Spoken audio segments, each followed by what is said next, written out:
Finally, we're in the stage of the refit where we're finishing projects, not starting, not working through them, but actually seeing the day where a project is fully complete. We are so close, but it's not the time to get lazy. The other week, we finished the batteries. We need to make sure that we have reliable depth. We need to make sure that we have reliable sanitation systems. The battery project, that's done, all good to go. The anchor chain, all of those projects, they're done, they're good to go. And all that's left is basically like finishing the hull. We need to make sure that the hull is good to go, solid, fair, protected by barrier coat, and then we are very close to launch. Even though we missed our launch date, the actual like splash date is coming closer and closer, and we can actually like see it. But if this isn't the time to get lazy, my question is, when is the time to get lazy? I am really looking forward to that.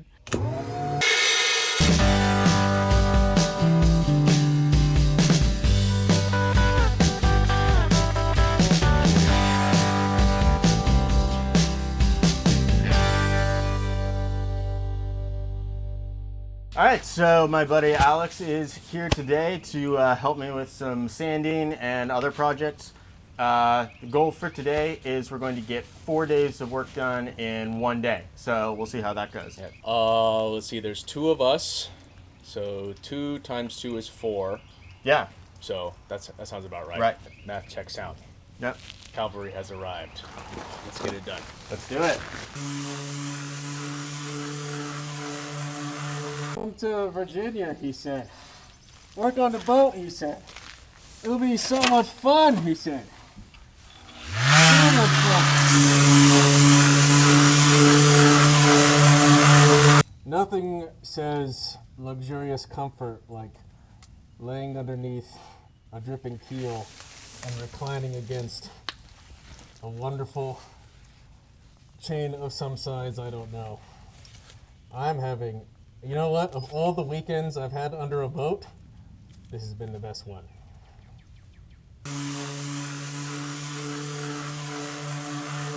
We did not finish the entire hull, but we got a good chunk of it done. So the center section is all we have left. How many days of work would you say we did today? Well, officially we did 4 for the record. For the record, For the record. we did 4. But unofficially, probably like 2. I'm thinking Maybe. closer to 3. Okay. All Yeah. right, 3. We also did the grinding, the prep grinding. You sanded part of the galley bilge, ran The some wire. transducer, Yep. which is allegedly a real thing. The transducer is a real thing. I'll believe it when I see it. All right, so we will get back at it tomorrow, but pretty happy with how much of this we were able to knock out. Almost there. Almost. 1 step closer. So close, and yet so far. One would look at Sisyphus and consider him to be happy. All right, so a day and a half Uh, did the trick. For the record, For the record. 1 day. Oh, this was all 1 day. Yes, 1 day. Don't worry, we got it done in 1 day. 1 day. So if 2 of us were working for a day and a half, that makes it 3 days? 3 days of solid work? So glad to have someone else helping me knock this out because really brutal job. But still have a little bit more to do. I'll go over and do a final fairing pass, but that is the bulk of it. So how was your first boat work experience? Well, not only is it the first boat work experience, it's the best boat work experience. Nothing says bonding, maybe trauma bonding, but nothing says bonding with your friend like grinding on a boat for a day and a half. It's been good though. I have learned quite a bit. I have learned that I don't think I want to do this again. Why not? Well, I mean, it was fun. great. It was fun, but I feel like the fun part is when you're actually on the boat. No, see what you do is you cut it up into like fast cuts, put some music to it, goes on Instagram, and you're look how much fun we just sanded the boat. Look at his split. Yeah, that time lapse made me sad. An hour of our life gone by in like a minute and a half. This looks really nice. Oh, wow. I know you can't see it on camera, but this is smooth. If I didn't see this, I would never have known that these were at one point like dimples or mounds of fairing filler. It is sanded over perfectly. And I'm sure right there when the hole meets the keel, it's probably the most difficult part to sand, but that looks really nice. You got all of it, even the little itty bitty pieces like this. This is what 24 man hours gets done. It looks beautiful. And to think like when you're going through this, like when we were cutting out the fiberglass circles, and for some of the bigger blisters, I had to cut out like multiple layers of fiberglass circles. It felt never ending. Like you just keep cutting and you keep cutting and you keep cutting and you don't see the light at the end of the tunnel. And so finally we did finish cutting out fiberglass circles like the day before Cyrus was born. And so then when you're fairing, it feels like you're never going to stop. There's just so many of these blisters. And then the same thing with sanding. You just keep sanding and sanding and sanding, and you feel like it's never going to end. You're going to just spend the rest of your life sanding a hole. But lo and behold, the sanding is now finished on the entire sailboat. So now that the bulk of the sanding is done, there is still going to be a little bit of touch up. There's always a few low spots that you miss, so I'll have to fill those in, sand them again, but that shouldn't be too much. And then I have a little bit of glass work to do. So this is a through hole that I pulled because it was abandoned. I'm going to glass that back in. This one I'm going to replace with a new through hole. There's also a hole on the other side where I pulled a transducer, and then I have to finish glassing over the rudder. After that, do a solvent wash on the entire hull to make sure there's none of the mold or residue that will keep the barrier coat from sticking. And then it's barrier coat, paint, and splash.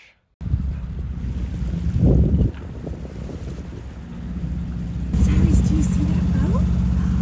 Cyrus, do you see that boat over there?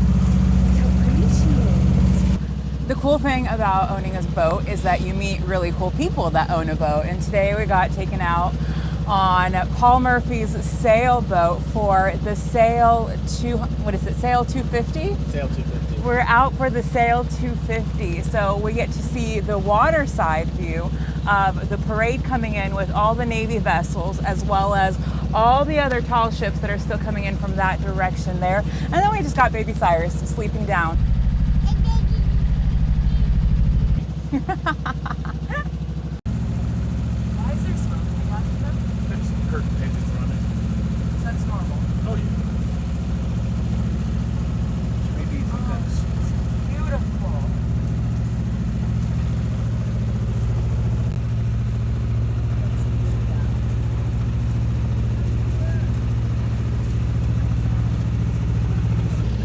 My boat's a 1983 Sabre 30 Mark II.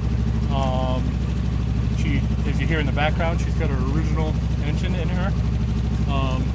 We're not sailing right now because we're following the parade, but I know the wind's picking up. We may go for a little sail here shortly. But I'm setting her up for basically my retirement. I'm going to go sail the East Coast and the Gulf States. So I love being on this boat. Appreciate you guys coming out.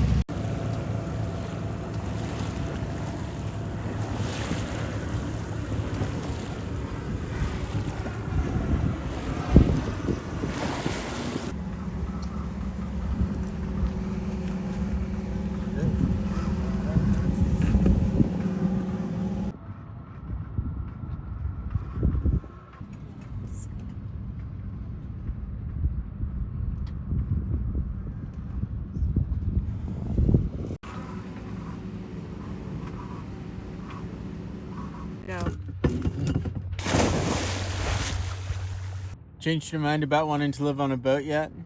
Absolutely not. This is the life.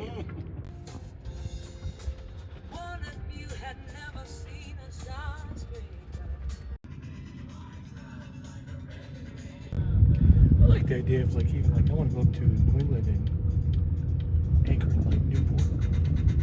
And I mean I can see staying there for a week. There's plenty of stuff to do. Oh yeah. Take the scooter around town. There's hikes everywhere. Hikes, Fort Adams, all kinds of stuff, all kinds of nightlife and events and stuff. And I like to sit there and just, soak it up. But you come back to your boat out on the hook every day. It's not costing anything unless you pick up a mooring. I want to go to Nantucket and Martha's Vineyard. Those. Put Cutty Hunk on your list. Where? Cutty Hunk. It's a small island between Nantucket and Martha's Vineyard and Block Island. And it's a beautiful, because it's very low technology, Because I took a ferry out to Nantucket and Martha's Vineyard from Rhode Island.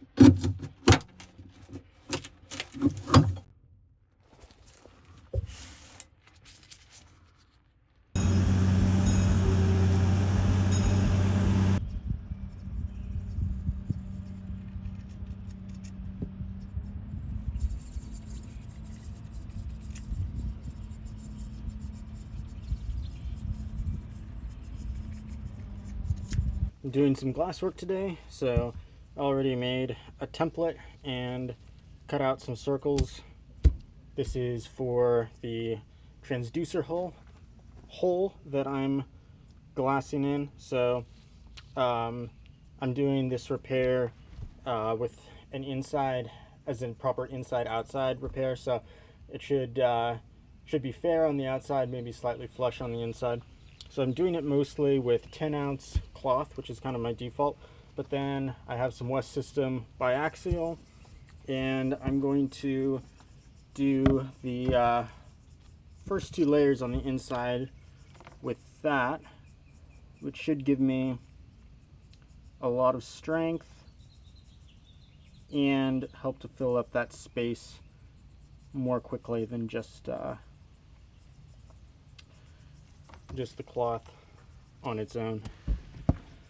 So after that's done, I also have, there's a little bit of tabbing in that, under that settee where I'm doing the repair that's come loose. So I am going to try to reinforce that while I'm at it. And then my other repair I have to do is from an abandoned through hole in the forward head that used to be for the a discharge for the marine toilet that was in there. And I'm going to be doing that repair from the outside. It's not impossible to do it from the inside, but it would be a substantial headache. This is that transducer, that old transducer that I pulled. So I have packing tape to act as my backing plate so that I can glass that in. And then on the other side, I have these 2 through holes that I pulled. So my very expertly placed backing block covered with packing tape so that the epoxy doesn't stick. And for this one, I am going to be basically doing plugging the hole with epoxy and colloidal silica from the inside, and then I'm going to grind some of that out to do my scarf and repair it from the outside. I'm also going to put a couple pieces of glass in from the inside, but not a true inside-outside repair. And then this one, I'm actually reusing the hole for a new through hole, but I am going to be kind of making, trying to even out the inside surface to make it level for a backing block. So that's why I have this bung, which is also wrapped in packing tape, in there so that I can glass and fill in around it a little bit.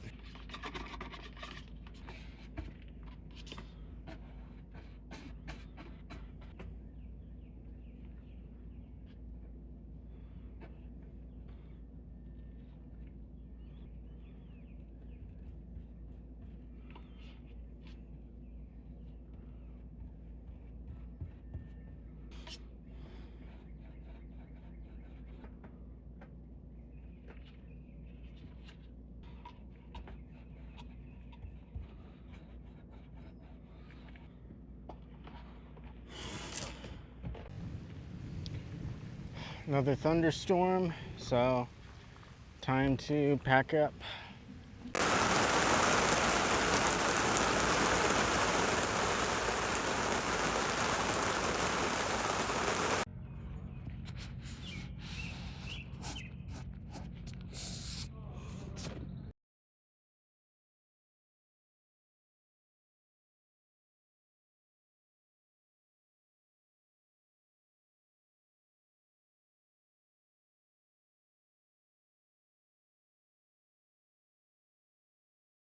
When we bought the boat, it had 4 different transducers and none of them worked. So I have been trying to get us a working depth solution, and I put in an unreasonable amount of effort to figure out what was the cheapest, easiest, and most effective way that I can do this, because a lot of transducers on the market are pricey, but not as pricey as the rest of the system they expect to go with it. And I wanted something really basic that would function. So one of the broken transducers that came with the boat was an Airmar P79, which is a shoot through the hull system, so no through hull. But that was malfunctioning. So what I actually did is I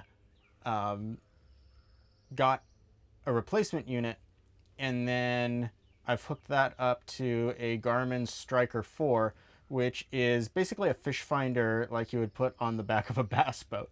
So here's what that looks like. When I powered it up initially, it gave me this error message that said, warning, do not use the kind of transducer that you have hooked up to this device basically, unless it's the P79 dual frequency 50 and 200 hertz or whatever, which is the exact system that I have. So I did do my research to make sure it would be compatible.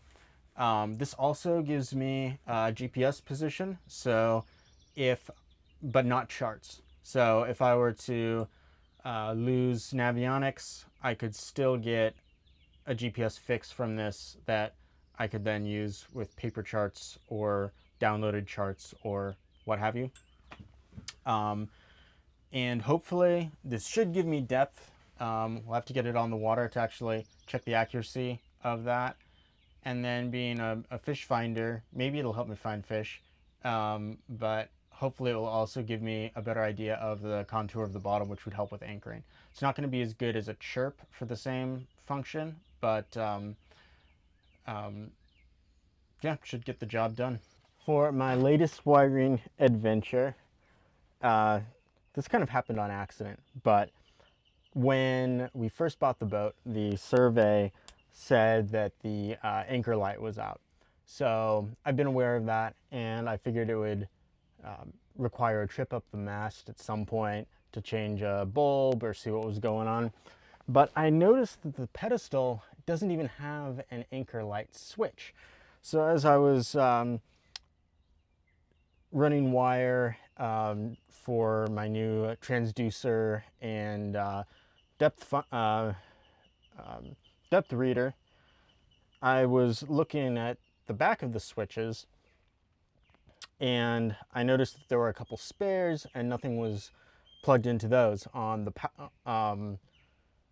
they're getting power, but it's not being delivered anywhere. So then, on an unrelated note, I was reconnecting the cable to my Electrosan because I had to put new lugs on them because they popped off when I was doing some other work, so they weren't on very well.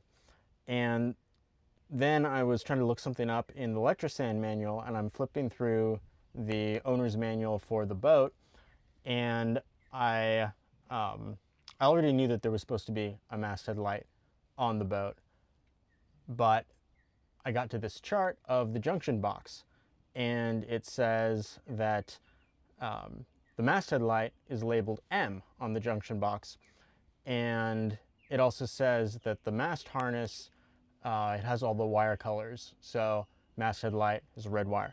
So I went, opened that, opened the junction box, sure enough, M has a red wire. I trace it a little bit and it disappears, but it looks like it's heading towards the into the pedestal. So then I come back up here to the pedestal and I see that there is exactly one red wire the same size. So, and then it disappears into a bundle. So I had to cut a bunch of zip ties and trace it further, and I find that wire and it is disconnected with a piece of painter's tape on it that says Bowlight. So at some point this pedestal had new switches installed, everything else got reinstalled, and then no one knew what to do with this one. So it just got not only abandoned, but just left disconnected inside a bundle of other wires. So I am going to use this for one of those other switches, and I'm hoping that when I do that, my masthead light now turns on. So there's only one way to find out. We wait for cover of darkness. Moment of truth. Well, no masthead light does not mean that I'm wrong about that wire, but if I'm right about it, it just means there's something else wrong. Probably the bulb.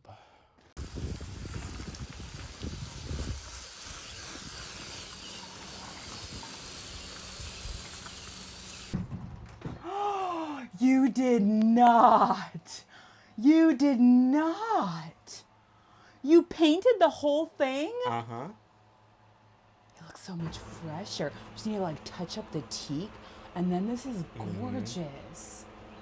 I've been working on this for 3 months.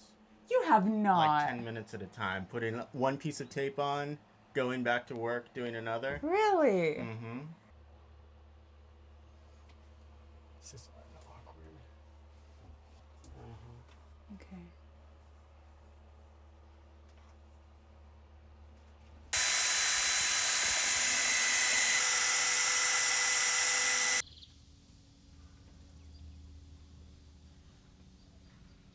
Three, two, one, and...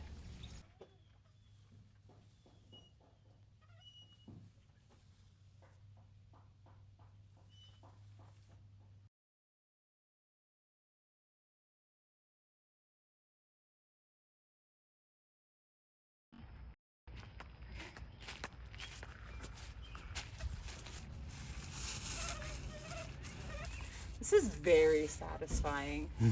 After like staring at these blisters for 9 months, this is such a satisfying feeling.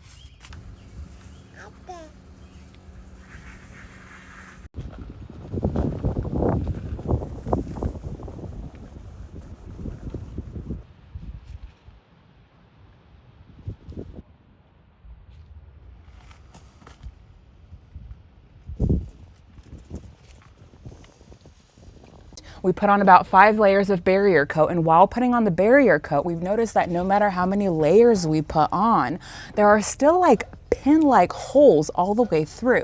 We can't have that. What's the point of putting on 5 layers of barrier coat if you still have gaps that make it all the way through to the hole? So now we have to take a little like artsy paintbrush, and the good thing is I'm a former teacher and I love little artsy stuff, and we have to go through and we have to cover every single pinhole with white barrier coat. Yeah, most of them are pretty small, and they might actually have gotten filled in with another layer or two, but we're not taking the chance. So we are filling up every single one. Then I'm going to go back and paint over with barrier coat any of these white spots. We've done that specifically so that it stands out. And then we know that it has a minimum of 2 coats of barrier coat, which is like a standard barrier coat job anyway. And then we're going to go over and do our tie coat before we put on the anti-fouling. So then even if there was a little pinhole spot, we know that it has 3 coats of barrier coat minimum. Right now we are putting on our 6th and final coat of Interlux Interprotect barrier coat. 6 coats is well more than the recommended minimum, and we've had multiple people tell us that we are overdoing it. But anything worth doing is worth overdoing, and with barrier coat, the thicker the dry film thickness, really the better the protection that you get from it. So we are not trying to do a minimum repair and kick this down the road 10 years, 15 years. We're trying to approach this from the angle of doing a proper repair on the boat and then preserving the hull. So we invested the extra time and money in additional coats of barrier coat so that this hull hopefully never has to be stripped and barrier coated again for anything like the foreseeable future.